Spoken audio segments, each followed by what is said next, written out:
I'm wondering if we could sort of paint a picture of what the music scene looked like at that time when you were coming up, when you started playing with Herbie Hancock's groups and in recording your own groups. Uh, Surely. Sort of where you first heard, people blending, let's say, rock and funk rhythms with jazz, Mm-hmm. and what your Surely. first impressions of that music were. Really. Let me preface that by saying before I joined Herbie Hancock's group, I was listening to like post bebop music, the Miles Davis quintets, the John Coltrane music, and I would say a year or so before I joined Herbie Hancock, Miles Davis's record came out, "Bitches Brew," and that musical genre sort of set the stage for the M1DC concept of music exploration.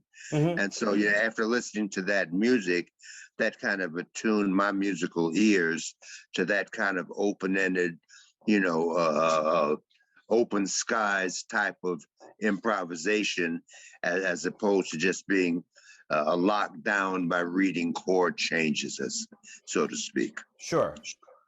So now let me ask you this: at that time, what were some of your earlier influences, and did you focus on, in particular, crafting a particular style, a personal style? You certainly have a distinctive Absolutely, style. absolutely, And what did you do absolutely. to go about trying to find your own voice as a trumpet player? Yeah, I remember, of course, my when I first started, my first trumpet teacher influence was Louis Armstrong. My mother knew him because she was a member of the original Cotton Club, and she knew everybody in show business. But at that time, I was like 9, 10 years old.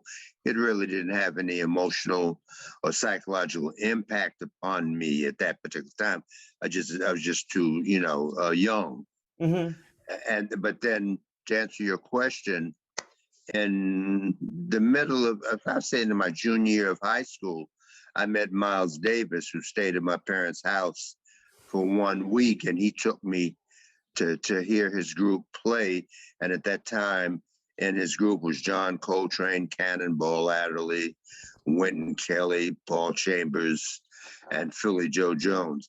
And that experience made an indelible impact and imprint on my musical being. I said, wow, I had no idea you could make those kind of sounds or impact on somebody's being through music. Mm. And so from that point on, I was on the trail of following the so-called Miles Davis style, as if Miles Davis just dropped out of the sky from nowhere. But everybody is a derivative of the people that came before him.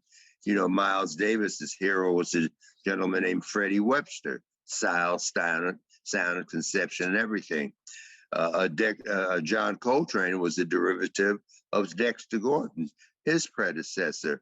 Clifford Brown was a derivative of his predecessor, Fats Navarro. And Clifford Brown was the predecessor of Lee Morgan. Well, that's how the tradition goes. So you have to be aware of where you came from before you can realize where you are at the present time in terms of your style or concept or whatever.